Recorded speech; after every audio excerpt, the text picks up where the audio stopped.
Assalamu alaikum. Hurmatli el jurt. Hamzanın sborunda Kaspiy bankka, Kazakhstandagı Kaspiy bankka түшкөн акча каражаттары тууралуу маалымат берип коелу.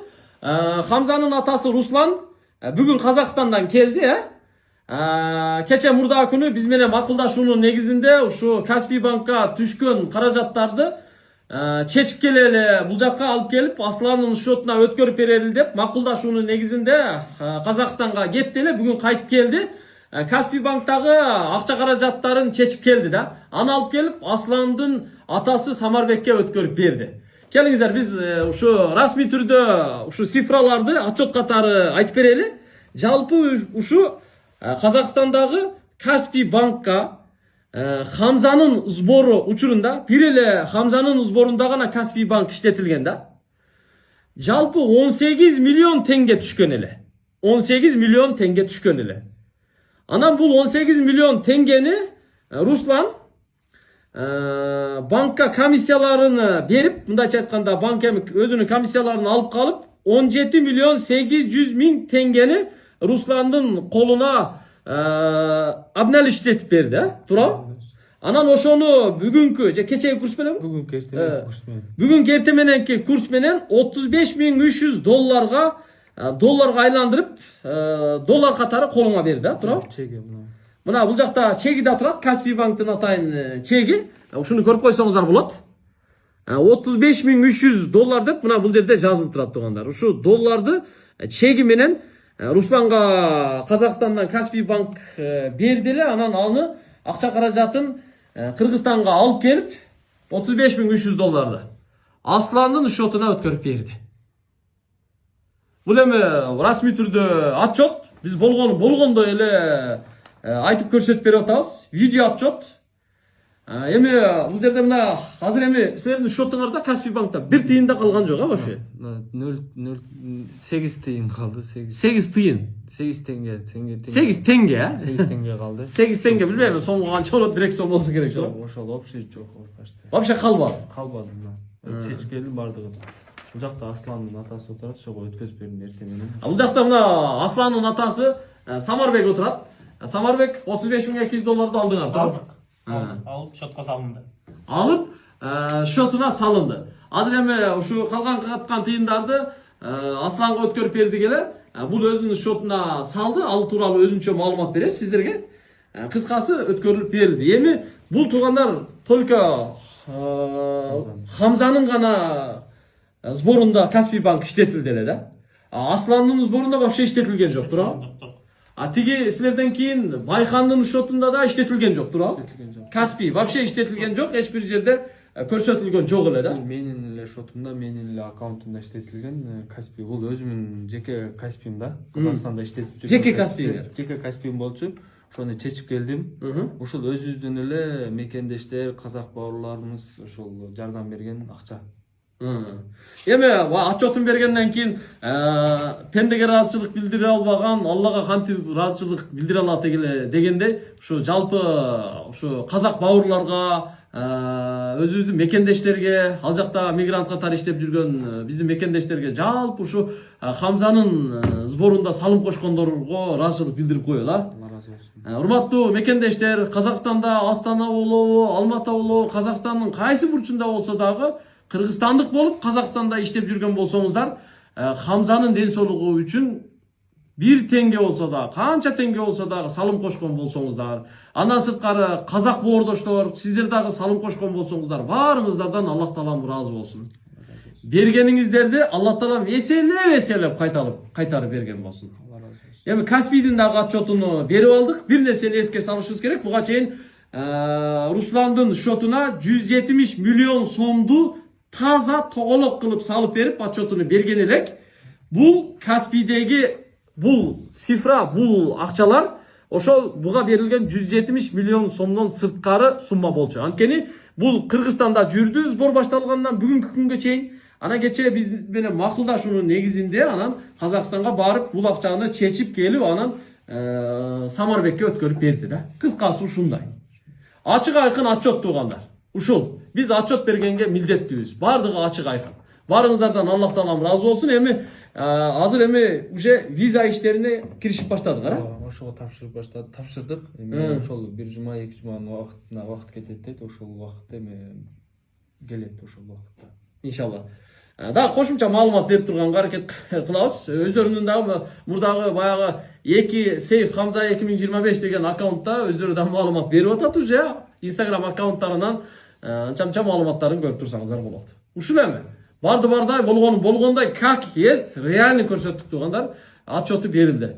Разы болуңуздар. Аллах таалам ишиңиздерге, өмүрүңүздөргө, тапканыңыздарга, бюджетиңиздерге, чөнтөгүңүздөргө бардыгына береке берген болсун. Ушу сборда кызмат кылган аскар баш болгон жалпы бир туугандарга, волонтерлорго бардыгына ыраазычылык билдиребиз. Жалпы эл журттун тыйыны. Ушул нерсени ачык айкын отчетун берип алдык. Ассаламу алейкум. Алла разы болсун. Урматтуу эл журт, жакшылап көңүл буруңуздар. Сиздердин аманатыңыздар акча каражатты Асландын шотуна толук бергендигибиз тууралуу отчетту берип коелу. Жакшылап көңүл буруңуздар. Бул Русландын шоту тууралуу акыркы отчет, мындайча айтканда. Бул жерде бүгүн Мбанктан алынган атайын выписка. Бул жагында атайын шоттору болгон үчүн мен бул жагы көрүнбөсүн. Бул жага бүктөп коеюн. Мынакей, караңыздар. Өзү план боюнча Асланга, мына атасы Самарбек отурат. Муну бүгүн Мбанктан алып келди выписканы. 170 миллион сом берилиш керек эле.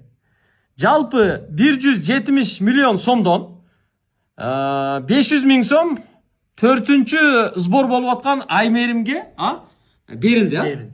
Анда отчет өткөндө чыгарылган.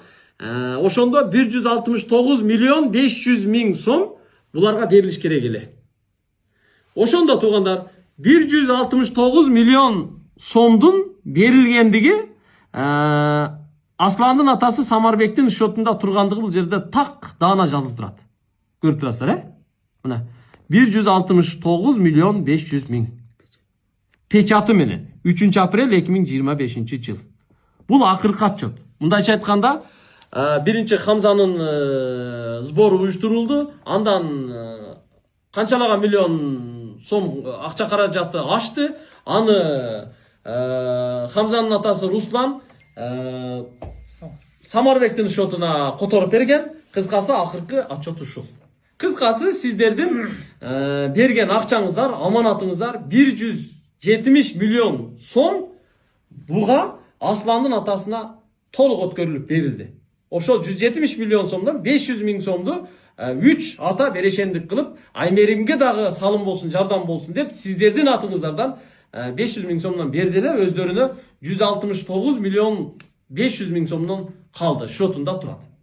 Азыр эми ал шотто турган каражатты атайын ушу только банкка барып паспорт аркылуу макулдашуунун негизинде гана которо турган кылып коюшту, Ооба.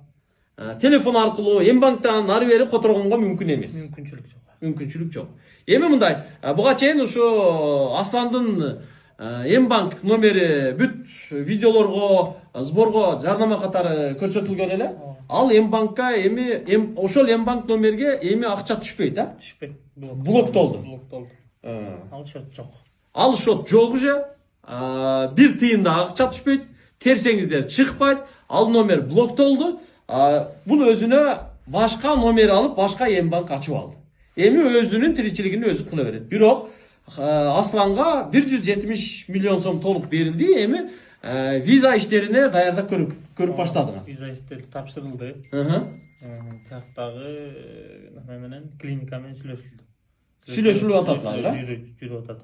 Жакшы. Сүйлөшүүлөр уже жүргүзүлүп башталды. Виза алуу иштери башталды. Дагы кошумча маалыматтар берилет. Балдардын именно ушу Асландын акча каражаты тууралуу акыркы отчет ушул. Бул так даана реалдуу түрдө. Сиздерге ушул отчетту бергенге Аллах Таалам бир мүмкүнчүлүк берди. Барыңыздардан Аллах Таалам разы болсун. Ал эми Асландан сборунан ашкан каражаты ал Байханга берилген, Ал тууралуу кийин тиги флагман автосалону биз дагы ушу кошумча маалыматты бергенге аракет кылабыз иншалла. Аманатыңыздар жолдо калган жок. Эч кимдин чөнтөгүнө кеткен жок. Бир тыйыныңыздар дагы нарака берака жылган жок. Биз аманатыңыздарга бек туруп, болгону болгондой буларга өткөрүп бердик. Бардыгы макулдашуунун негизинде болду туугандар. Аллах разы болсун. Эң негизгиси Аллах таалам ушу Асланга, Хамзага, Байханга, андан кийин мына Аймерим деген кызга уюштурулуп атат. Бардык ушу ооруп аткандардын бардыгына Аллах таалам бир шифа берсин, узак өмүр берсин, ден соолук берсин, күч кубат берсин. Ушу чоңойгондо ушу балдарыбыз жалпы элге, жерге, мамлекетке, динге, ооругандарга кызмат кыла турган эр азаматтардан болуп чоңойсун. Аллах таалам ошого бир мүмкүнчүлүк берсин. Ошолордун кызматын көрөлү, Ушундай тилек масаттуулайбы. Ушул башка сөз жокпу? Башка сөз бардыгына Алла разы болсун. Ошондой эле бизге өзгөчө мамиле берген ошо Эмбанкка ыраазычылык, Алла разы болсун. Эмбанк, Алар өзүнчө. Туура.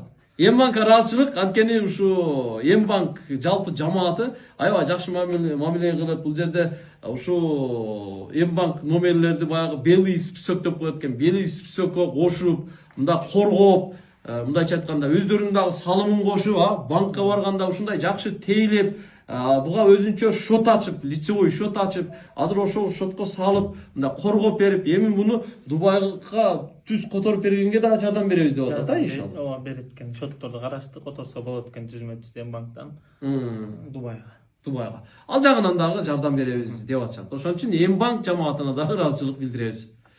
Ассаламу алейкум, көрүшкөнчө.